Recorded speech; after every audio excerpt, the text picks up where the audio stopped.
Now look back to see the flames consume. All right, I'm getting this all set up.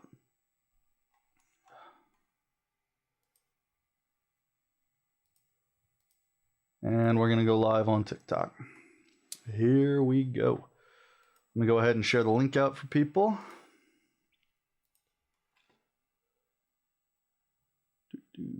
Self-promo.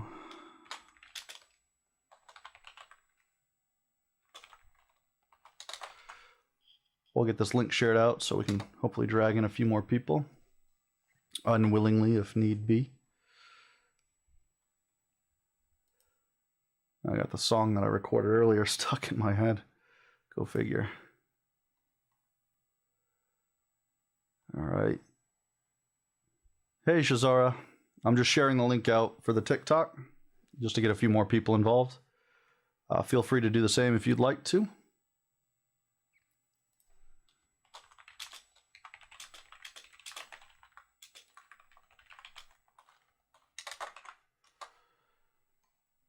And I'll probably do it out to Facebook as well.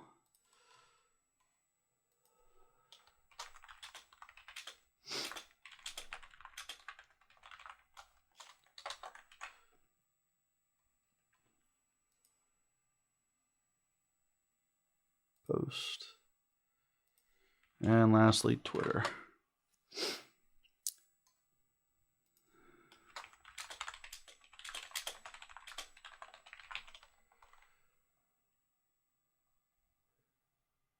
Hey, how you doing?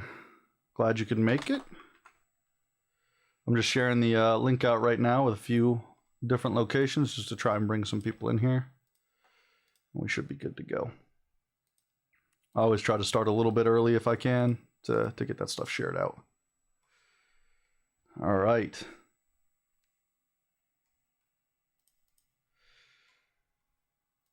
Okay, so today we've got two books. I'm kind of covering up one of them right now, but this is Stranger in the Pod by Schazaura Gill. And then we've got Tweltown by Harriet Winter. And I'm kind of excited for this. This is going to be an interesting mix because Schazaura's book is kind of like futuristic sci-fi. I don't know if it was your inspiration, but I kind of get the vibe of Star Trek from it, which I'm kind of stoked for. And then on the other hand, we've got a middle grade fantasy book by Harriet Winter.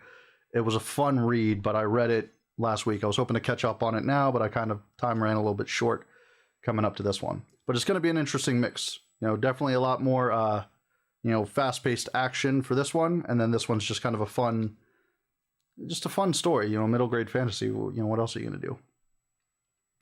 Yeah. I could see it. The Star Trek inspiration's in there, which I think is awesome. I'm very excited to do it. I'm gonna hopefully not mess up on the pronunciations. I know I sent it off to you. There were a couple words I came across that I forgot to ask you about, but I'm going to do my best. So I apologize if I do butcher some of the pronunciation, but excited to get into it all the same. All right. So I have unlocked the page on the website. Let me see if I can bring that up real quick just to get some people looking.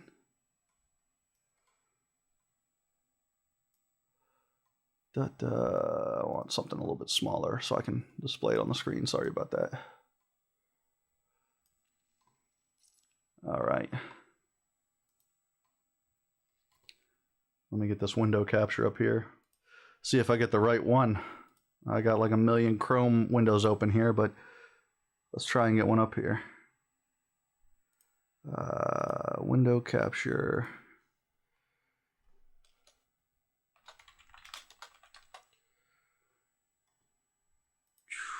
Ooh. Yeah, it's not making it easy for me either, is it? There we go. Okay.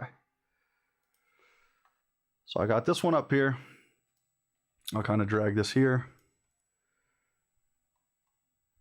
I'll just bring this back behind the webcam so it's not cutting my head off. All right. So I've got the page open. Stranger in the Pod. I need to link this. I forgot to link that. So I'll fix that after this. But I do have her author page linked, so you can click on that. And I believe your book is released. Hey, Megan. How you doing? how do you do is what I was going to start to say, and then I changed it. Happens. Yeah, so I need to relink it. I'll fix that up right after this, but we got a little blurb in here, and I'm going to upload the video afterwards. Same with 12 Town by Harriet Winter. Fun little story. I'm excited to get into it. All right, so without any further ado, let me just get that page out of the way. And we're going to start with Schazaura's book. We'll read that one right now. So again, as always, I'll get my face out of the way, and we'll bring her book page up so that you guys can follow her on Twitter. She is in the chat, or sorry, Twitter, TikTok. Follow her on TikTok. She is, whoops. That's the song that was stuck in my head. Sorry about that. Thank you, Rowan. I appreciate it. I was not intending to blare the music, but I was. I'll close that just so it doesn't open back up again. The music was me. Yeah, that was my bad. It's funny enough, I was making a song to go against JL Heath again. We have a little bit of a writing music battle going on, and that was my song for tomorrow. So I muted it. I apologize, everybody. I definitely don't want that to get in the way of the reading, so thank you, Rowan, for calling that out. Oh, perfect. Okay, so then I need to change the link, Schazaura. I need to change the link.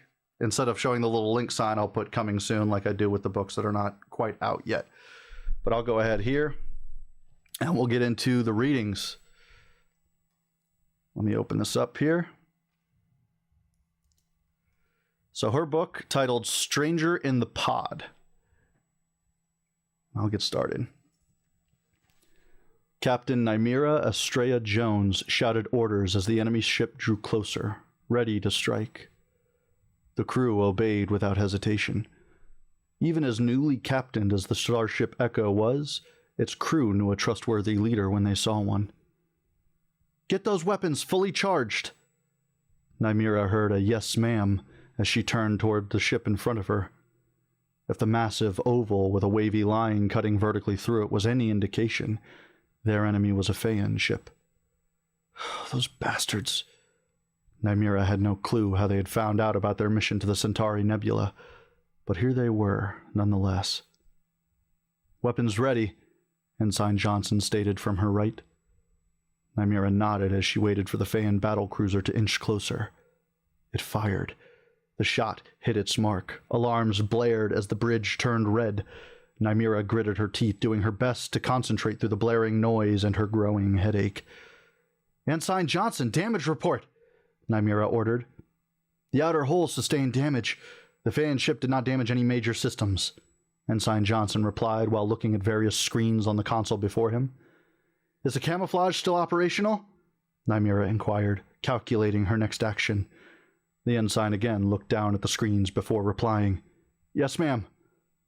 The Phaean ship fired again, and more alarms blared. Nymeria steadied her crew, raising her hand in a motion to wait. They had to wait for the correct timing. The tension on the bridge grew almost palpable as the crew waited for word from their captain. Nymeria held her breath as she anticipated the Phaean ship's next move. It crept closer and closer. There was a silence as the seconds ticked by, seemingly made longer with the weight of the impending order. "Now!" Nymeria finally shouted. Suddenly their ship veered downward. Their weapons remained upward, shooting into the Phaean ship as their camouflage activated. The weapons went silent, and they disappeared into the black abyss of space. "Check the sensors to see if they're following us," she ordered, releasing the tension from her shoulders. Commander Ruio Huron, a Lunan and Nymeria's first officer, looked at the various instruments in front of her. Her incandescent pearl-white skin shimmered under the fluorescent lighting. "It looks like the Phaean's main engine was damaged. They will not be following us for some time." "Good," Nymeria replied. As Nymeria's shift went by, she thought about her mission objectives. The only reason the Echo, newly captained as it was allowed to venture in this direction toward the Centauri Nebula was due to its size. It was nearly untraceable. It held a crew of 375 and was equipped with technology that prevented any signal from being heard by unwanted ears. Outgoing calls had to be approved by the captain and encrypted. The mission statement itself had been very vague, which was odd, but Nymira accepted the mission anyway. She had not been allowed to tell her family where she was going, which was also strange. They were headed in a direction no Earth ship had ever been allowed to go. Explore the nebula and report your findings. That was it. That was the mission objective. Explore? No ship had done that since the Phaeans increased their patrols around Earth's solar system. Nymira had pushed back against the order, only to be met with an ultimatum from her superiors. Go on this mission and receive the promotion she'd been working toward, or stay where she was, indefinitely. She had chosen to accept the mission. She still had her reservations, but she trusted those above her had their reasons for maintaining their secrecy. Excusing herself from the bridge, Nymira exited, hearing the doors swoosh shut behind her. As she entered the room, Nymira scanned the small space. It consisted of a bed, a nightstand, a closet, a bathroom, and a chair next to an empty bookshelf. Releasing her breath in a sigh, Nymira despaired at the size of the space. The room was smaller than all the other quarters she'd ever been allocated. When she had been first officer on her last ship, she'd been given her own apartment. Nymira had never intended to end up on a ship as small as the Echo. She had excelled at every test thrown at her in the academy, had served to the best of her ability, and had ranked up quickly. I guess this is what happens when you're the youngest officer to ever be promoted captain. She rolled her eyes and grumbled. I guess I'll just have to earn the trust of the stupid old men running the goddamn patriarchy. She went to the small bathroom and observed her uniform. Seeing the captain's insignia embroidered on the left side of her chest was still strange. She looked at herself in the mirror and smiled. Nymira changed out of her uniform and laid down. Her next scheduled meeting with Commander Huron was in 6 hours. She sighed. Her eyes felt heavy as she laid down, got comfortable, and drifted to sleep. Several hours later, Nymira woke to the sound of her alarm, groaning loudly while rolling over and placing her feet on the ground, stretching her sore muscles as she made her way to the bathroom, where she donned her uniform. Nymira paused as she exited, double-checking that her unruly red hair was appropriately pinned down. She applied a small amount of mascara to her very light-colored eyelashes. She made eye contact in the mirror. One of her eyes was green, the other was blue. She rather liked the combination if she was being honest with herself. It made her look fierce and mysterious. The following 2 months of their 7-month journey passed without incident as they continued toward the nebula and fixed the damage from their encounter with the Phaean. They stopped and completed various rogue planet surveys while carefully avoiding any Phaean patrols. Nymira arrived at the bridge of the starship Echo. She had barely sat down when Commander Huron spoke. "Captain, I am picking up a bizarre signal." She looked up from her console, her large green eyes connecting with Nymira's in anticipation of the captain's response. Nymira looked away. The Lunan's diamond-shaped pupils always threw her off. "What type of signal?" Curiosity caressed her voice as she adjusted slightly in her chair. The commander looked back at her console. "It's hard to say. It's not an SOS, it just says, 'We are here.'" She pressed a few different buttons as her eyes scanned the various screens in front of her. "Weird," Nymira murmured. "Ensign Johnson, can you get me a visual?" He nodded and maneuvered the ship so they could try to see what object the signal was coming from.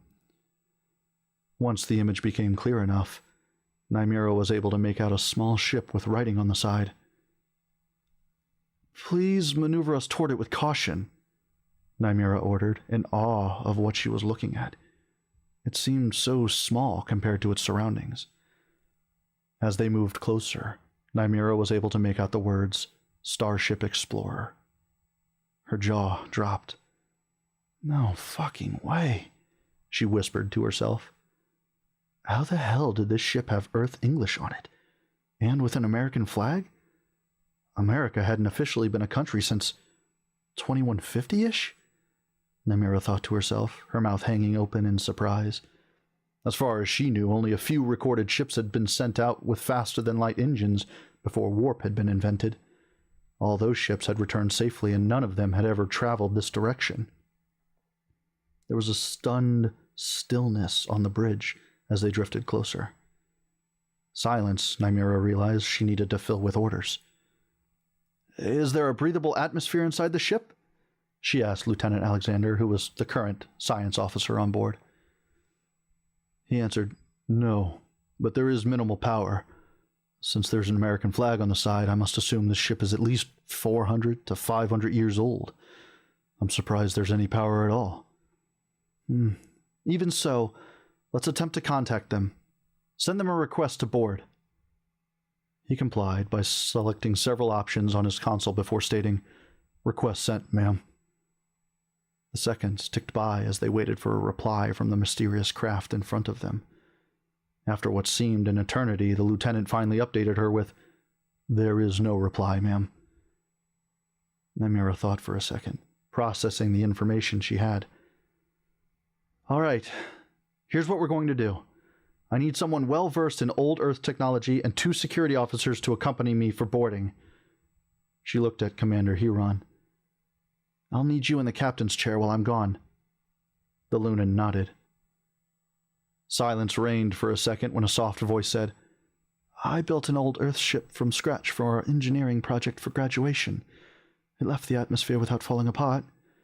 A few seconds passed, and the light blue-skinned Kazinian added, "My team won first place." Nymeria clapped her hands together, spotting the tall, slender being. Her light blue braids, adorned with beads, moved in time with her graceful movements. "Ah, you must be our new ensign. And you are?" "Ensign Constantinople," she replied. Nymeria raised an eyebrow. The ensign quickly jumped into an explanation. "My mother first heard of the city when she visited a museum on Earth as a child, and became slightly obsessed. Apparently, it was tough to convince my father and my Mapu. As you can see, she ended up having the final say." Constantinople continued her explanation with a smile. "Most people call me Tinny. Since my people don't have last names, Ensign Constantinople or English Tinny is fine. Whichever you prefer." At this explanation, Nymeria smiled. Kazinians were known for their love of other planets. The ensign's blue skin was typical for her species, as their skin tones were primary colors and varied from red to blue to yellow. Their planet's atmosphere filtered light differently, and those colors evolved to help protect them from the dangerous predators that hunted them. Protect them. As for the ensign's third parent, her Mapu, it was common knowledge that the Kazinians had 3 genders. Smiling back at the young ensign, Nymeria nodded. "I think Ensign Tinny will be just fine." She motioned for the ensign to follow her, and they left the bridge together. As Ensign Tinny and Captain Nymeria made their way down to the ship bay, Lieutenant Commander Zanasa Imet, Chief of Security, and a Lunan, joined them. Her light-colored hair was slightly drawn back into a professional bun, emphasizing her typically large Lunan eyes. Her immaculate uniform only reinforced her stern expression, giving the impression that she meant business. "Captain, the shuttle is prepared. Lieutenant Cameron and I will accompany you aboard." The Lunan motioned to a tall human standing to her left. He was as tall as Ensign Tinny. When they arrived at the shuttle bay, a small craft was prepared and ready for flight. It couldn't go very far, but it could enter and exit a planet's atmosphere multiple times before it needed to be recharged. Before they could board, spacesuits would need to be adorned, and all did so with haste. As Nymeria snapped her helmet into place, she observed her crewmates. She was satisfied with the people accompanying her on this mission. All seemed level-headed and intelligent, even the stereotypical-looking Lieutenant Cameron. They boarded the shuttle with Nymeria and Lieutenant Cameron sitting in the back 2 chairs, as Ensign Tinny and Lieutenant Commander Imet sitting in front to navigate the shuttle to its destination. They exited the bay doors, and the four of them faced the vacuum of space together. All aboard the shuttle wondered what they would discover on the Starship Explorer. About 15 minutes later, they were fully docked and ready to board the Explorer. All ensured their spacesuits were secure before opening the shuttle doors. Nymera was the first to enter the ship. From their scans, they were able to detect 3 decks. The bottom level was where engineering department was located. The FTL engine and the other parts took up almost every inch of the allotted space. They all marveled at the impressive display of old technology surrounding them. Small flashing lights flickered on various consoles. "Ensign Tinney, please see if it's at all possible to restore power. Lieutenant Commander Emmett, stay with her. Lieutenant Cameron and I will explore the upper decks. Radio if you discover anything," Nymera ordered. They nodded, affirming her orders, and got to work. Nymera and Lieutenant Cameron headed to the exit. Luckily, most old spacecraft had stairs instead of elevators to prevent people from getting stuck on a specific floor if there was a power outage. Nymera directed herself and her companion to the nearest stairs and started their ascent. The next level contained the living quarters, a small recreation area, communal showers, and a cafeteria. The main deck would have the bridge, the captain's quarters, and the cryopods where the crew members slept during FTL jumps. It made the most sense to Nymera to go to the bridge first. If Ensign Tinney could get minimal power restored, they could look at the ship's logs to see what had been recorded in the crew's last days. They quickly made it to the second deck, and it took them about 10 minutes to locate the stairs they thought would take them to the bridge. Together, they resisted the urge to open any doors to any quarters, as it felt like a breach of privacy. Even if the occupants had gone for around 500 years, exploring their things didn't feel right. Besides, they needed to find out why the ship had been drifting in the first place. As she and Lieutenant Cameron made it up the very last stair and rounded a corner, Nymera noticed a blue glow. She slowed, and behind her, so did her companion. She froze at the scene in front of her. "Captain, I think I've found something you need to see," Ensign Tinney radioed over. Disbelief was audible in her voice. Nymera already knew what Ensign Tinney would say because, right before her, was a fully functioning cryopod with a human still alive on the inside. And that's the end of the excerpt. Which, I apologize for stumbling, but fantastic piece of writing. Really engaging, and a lot of excellent world building in there. So, Schazaura, well done. Let me get the promo back up here, and there I am. Let me kind of catch up with the chat here. I saw some of it.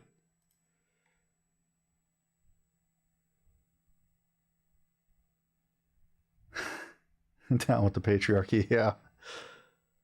Cover's cute. Yeah, I really like your cover. I don't know if you hired somebody to draw it or if you did it yourself, but it looks fantastic. It's very well done.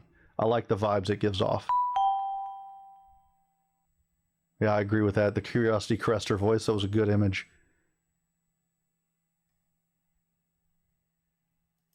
Oh, thank you, Kurt. I appreciate it. Honestly, I just like the writing. That Stranger in the Pod, just to remind everybody, I know that the promo's kind of covering it up.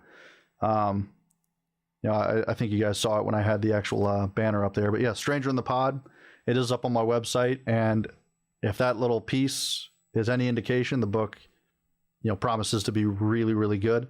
So by all means, it's not out yet, but follow Schazaura Gill. I've got her TikTok handle up there, but also on my page. If you click on her name, it'll take you to her website and all other social media that she may have. By all means, go check it out, follow her, support her. Excellent. Well done. Very good.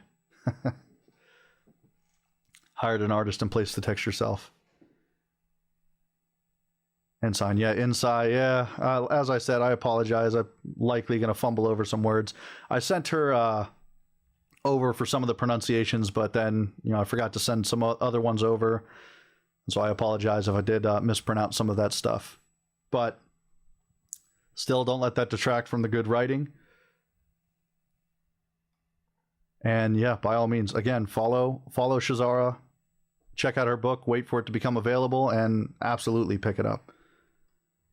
Okay, so I'm going to pull that away, and we're going to jump into this other one. Harriet is not on TikTok, not that I could find anyways, and she didn't send me anything for TikTok, and the only social media that I could find her on was Facebook, which she has a regular account rather than a page, so it's not like you can follow it. But she did reach out to me to read this middle grade fantasy that she wrote. I believe it came out in 2020, if I'm remembering correctly. All the different things are starting to blur together, but I could say that I sat down to read this at the beginning of this week to try and remind myself of it, and it's just a fun read. So I'm excited. I'm excited to get into it. Oh, thank you, Schazaura. I appreciate it. All right. Once again, I'm going to go ahead and get my face out of the way, so I can get ready to fumble over the words, which I hope I don't do in a middle grade fantasy. That wouldn't look very good. But this is titled Twelve Town, and I think what she's got here are chapters, and it looks like there's 3 total chapters that I'll be reading. I haven't seen what the book looks like, so I'm just kind of going off of what I've got here in the document she sent me, but I'm going to say 3 chapters. So I'll name the chapters as I go. So we're going to start with chapter 1, which is Nice to Meet You, Bunny Thread. All right. Once upon a time, there was a girl called Bunny Thread.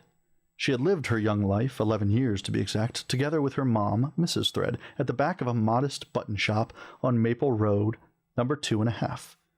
The half was on account of the town's old surveyor, Mr. Tiddley, close to 90 years of age, wearing a pair of Coke bottle glasses and enjoying a regular gulp of an aged brandy before bedtime. The town's mayor hadn't had the heart to retire the old geezer, who so enjoyed his job as the measurer of streets, backyards, and neighborhoods. Thanks to Mr. Tiddley's slightly off-the-mark measuring, every house on Maple Road had a half.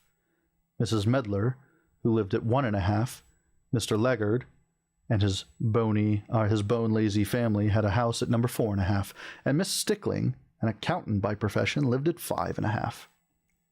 Mrs. Thread was a hard-working sort of woman. Her husband, Mr. Thread, had sadly passed on many years ago, before Bunny had even been born. Bunny had watched her mother at work ever since she was a toddler. As soon as she could hold a needle the right way, she had begun to practice sewing, knitting, and crocheting.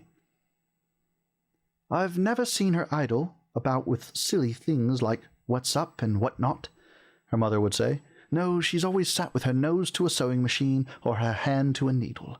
Why, I cannot recall a time she has done anything else.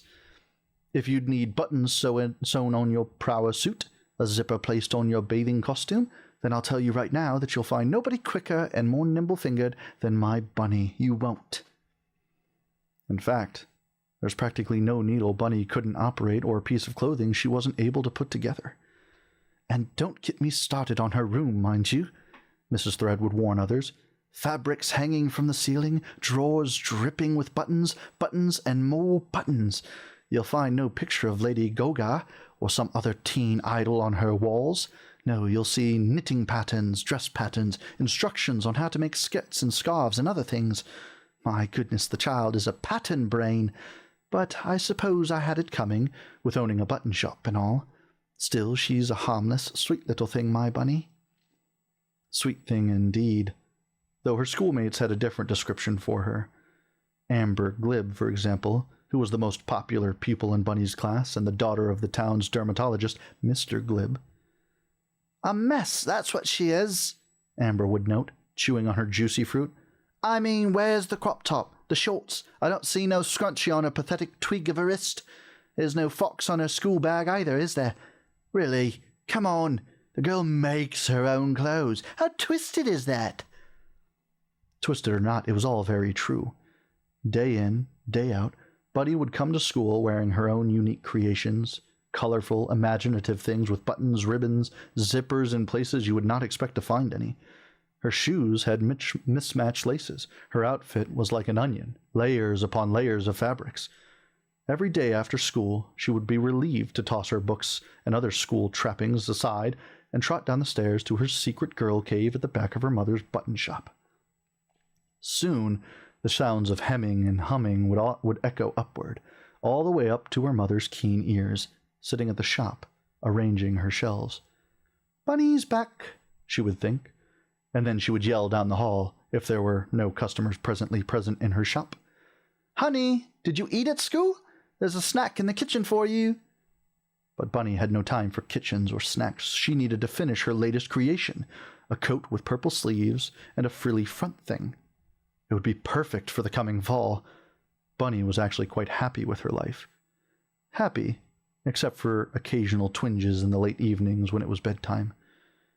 Before turning in, she would talk to her dad, whose picture stood at her nightstand in a pink fabric frame with little hearts. "Oh, Dad," she would begin, "I wish I had a friend to be silly with sometimes." But she could not think of any one pupil in her class that would fill the description. "I know there's Amber Glib, but she's all about surfaces. She won't do.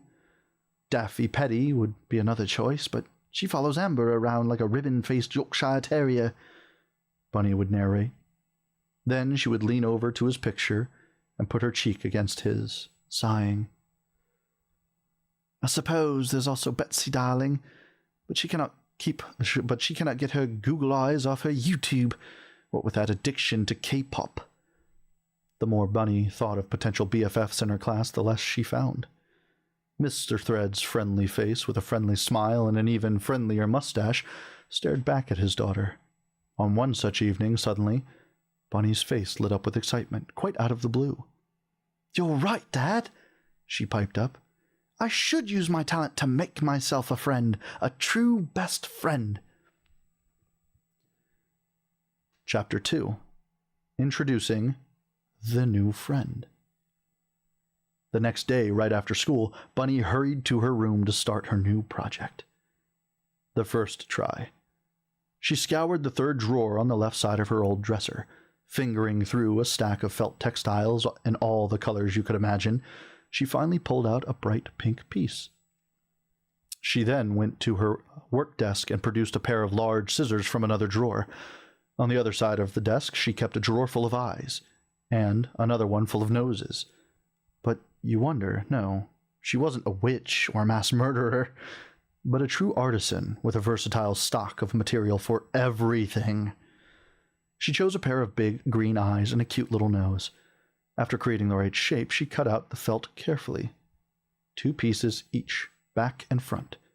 Then it was time to sew, and sew some more. And that she did. She sat down at her singer, the kind that you operate by a large iron pedal, and began her work. "Whir, whir, whir," her singer sang. The quicker she stepped on the pedal, the quicker it spun. In no time at all, the 2 pieces of pink felt fabric had melted together. Now her little friend needed some stuffing. She pulled out yet another drawer and grabbed a bag of cotton wool. She stuffed her creation with half a bag and closed the stuffing hole swiftly. Next, she moved from her sewing machine to a needle and thread. She created her friend eyelids and placed the eyes inside of them. She reached for a tube of superglue and gave him a nose. Looking at her work, she decided that something was missing. A lively mouth. She went to her cupboard, took out a tiny box, and emptied it into her hand. There lay a dozen baby teeth she had collected over the years. One by one, she glued the teeth into her friend's mouth. "There," she said, "my new friend is ready." She put the creature, sort of resembling a bear, onto her windowsill to have a better look. In the sunlight, her new friend looked awful. His gaze was bug-eyed, and he had a permanent grin creepy enough to make the magpies sitting in the oak trees outside fidget. Why, in fact, in the right angle, the bear looked like Bunny's late great-aunt Ruth, with her bone-chilling grimace full of false teeth. "No sweets for wicked children," she would always say. "Just a good old twig for the family." Bunny shuddered, thinking of her. No, this won't do," she concluded. The second try. Bunny rummaged through a drawer full of under-things.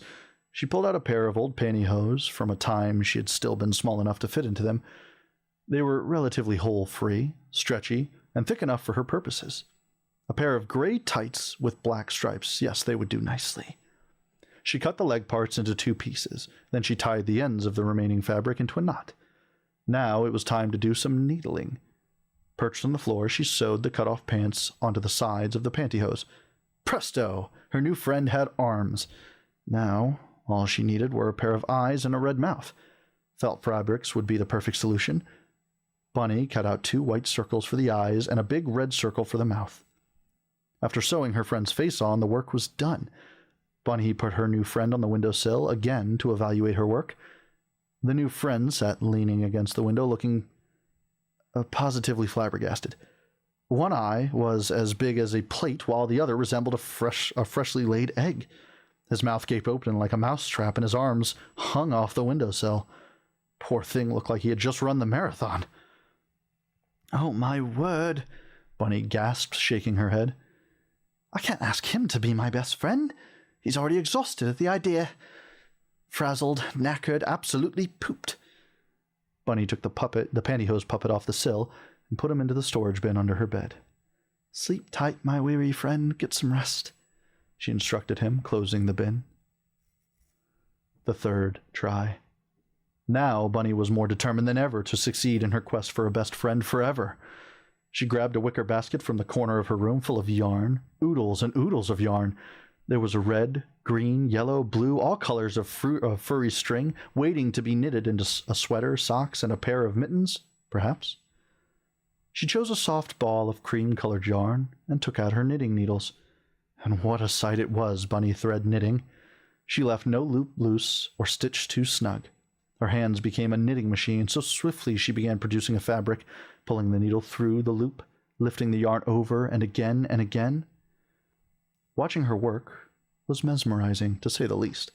In no time at all, would you believe it, she had made a soft patch of fabric big enough to mold into a new companion. "All right, my friend, now you need a round belly and a soft face," she said. She emptied the rest of the cotton from the bag. Half of it went to her friend's head, the other half formed a nice round tummy. She resumed her knitting and stitched the head to the creature's body, finally closing the lower stuffing hole right under the bum. She took out once more her needle and thread, red this time, and gave her friend paws and a little red nose. The belly button received a red X. "Just one more thing," she piped up, sorting out her buttons drawer. "This is the right one," she educated her soon-to-be best friend, "and this is the left one," she concluded, holding out 2 big red buttons. Of course, the lesson was wasted on her friend, as he had no eyes yet. Bunny sewed both buttons onto the creature's face, the red button with white stripes on the right side, and the red button with white dots on the left side. She rushed her ready friend, definitely a teddy bear, onto the windowsill again. "Ta-da!" she rejoiced. "Now I've got a friend." When it was bedtime, Bunny took her new bear friend next to her, letting him share her pillow. "I'm going to call you Buttercup. Yes, Buttercup is a cute name," she said, and fell happily asleep. Chapter 3. Early Surprise. When the first rays of sunlight beamed onto Bunny's face, she crinkled her sleepy nose and squinted her eyes. Turning her head to the side, she realized that Buttercup's furry ears were missing from her pillow. "Buttercup?" she uttered. She sat up and rubbed her eyes to be able to see better. There was no bear on her bed. There was no bear on the floor, and there was definitely no bear under her bed either. "Odd. Very odd," she murmured. But then she had the idea to look up toward the window. By George, there he was, her new friend Buttercup the bear, sitting quietly, watching through the glass. "There you are, my friend. Mom must have placed you on the sill while I slept," she reasoned, clever as she was. Bunny got up to fetch her bear, when all of a sudden it turned its little head toward her. Crash and thump! Bunny let out a scream, crashed to the floor, her little bum making a thump. "You all right, kid?" The bear spoke. Eyes as big as pancakes, mouth wide open like a tunnel, Bunny stared at her toy bear, who had just spoken to her. What? I mean, huh?" Yes, that was all she could utter. Then a deep gasp and, "Buttercup! You're alive!" "Buttercup? the bear said, letting out a hearty laugh. Ha! Kid, do I look like a buttercup? He pulled his belly upward until it bounced right down again. You can call me Dexter, he said. Dexter? That's not a cute name, Bunny protested. Well, that's my name, like it or not, the bear concluded. He craned his neck left and right, saying, Kid, I gotta go. Important business. Go where? Bunny asked. To my neck of the woods, he answered. As in, where? She pestered. Look, I have to go back to my hometown. I've got important things to take care of, the bear explained. Your hometown? She pressed on. You'd better watch out, kid, before I turn you into a parrot. Nobody likes annoying birds full of questions, Dexter enlightened her. But I don't understand. If this isn't your home, what is? She insisted to know. Twelvetown, kid. The best place in the world, Dexter continued. Never heard of it, she piped up. Bunny slumped back onto her bed, concluding, Jeez, I must still be asleep. This has got to be the craziest dream ever. Come on, Bunny, wake up already. Twelvetown is no dream. It is the most wonderful place you can imagine, Dexter pointed out, hopping off the sill. Let me educate you, little girl, he said, clearing his throat. And then he began to sing.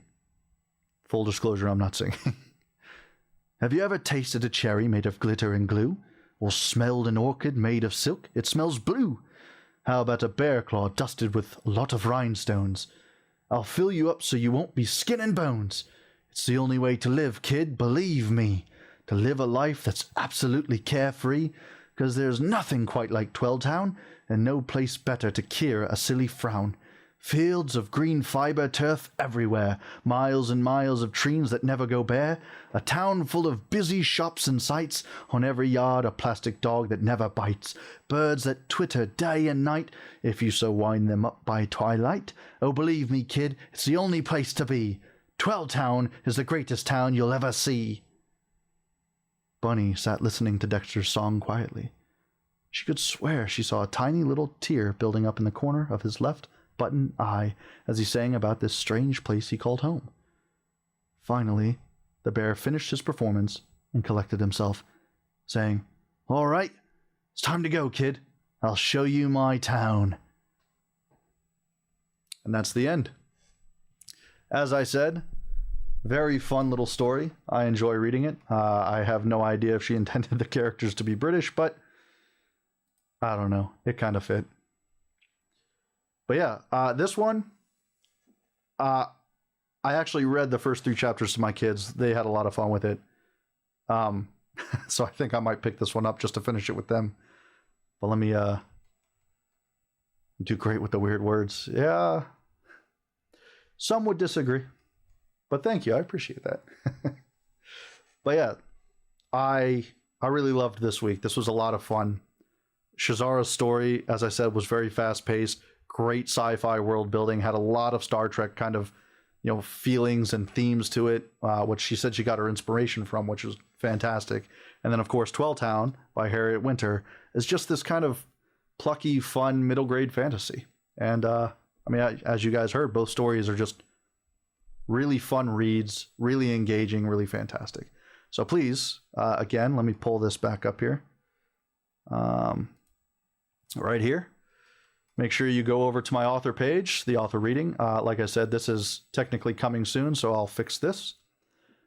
And then Twelvetown is available. It came out a little while ago, if I remember correctly. And then, of course, Harriet Winter. This will take you straight to her Facebook page, I think, is what she sent me. And yeah, both have their blurbs on there. So please, please go support these authors. They did, just fantastic work writing these books. I'm super pleased and super humbled to have the privilege to read these and promote them out. So if even one of you guys follow them, purchase their books, since one's out already and when the other one comes out, I feel accomplished. And if nothing else, hopefully introducing these amazing authors to you guys. But that's it. That's the end. Yeah, not a problem. Absolutely. Schazaura, thank you for trusting me with it. I appreciate it a lot. It was a lot of fun reading it, and I'm definitely going to check out your book when it comes out. And thank you everybody for swinging by and supporting. I'll cut this short now. I know that I think Sean's still doing his writing sprints, so if you're not familiar, Schazaura, I don't know if you are or aren't, but following this, there's an author, Sean Amick, who runs Between the Pages podcast. Right now, I believe he's doing writing sprints from 7 o'clock to 8 o'clock for NaNoWriMo, but following this, he does live author interviews. So even though I did your reading, I highly encourage you to take a look at his calendar. He is pretty far out booked up, but try and schedule an interview with him so you can get into more detail about your Stranger in the Pod book. I would love to hear more about it and actually get an interview or hear an interview with you with Sean and just get a little bit more background on your story. Oh, switching it up to first person. Okay, that'll be interesting. That's hefty. Oh, you're signed up for January. Perfect. I'm looking forward to it. I'll stop by for that. I'm going to be popping on for the 8 o'clock to 10 o'clock to see the interviews and kind of working in the background. But again, like I said, I'll hop off so I don't bleed over into his. Anybody that wants, maybe catch a final writing sprint before the interviews begin. And again, thank you guys so much for trusting me with your books. And I hope you guys really enjoyed the readings, and I hope you guys go and support these authors. Thank you guys. Have a good evening.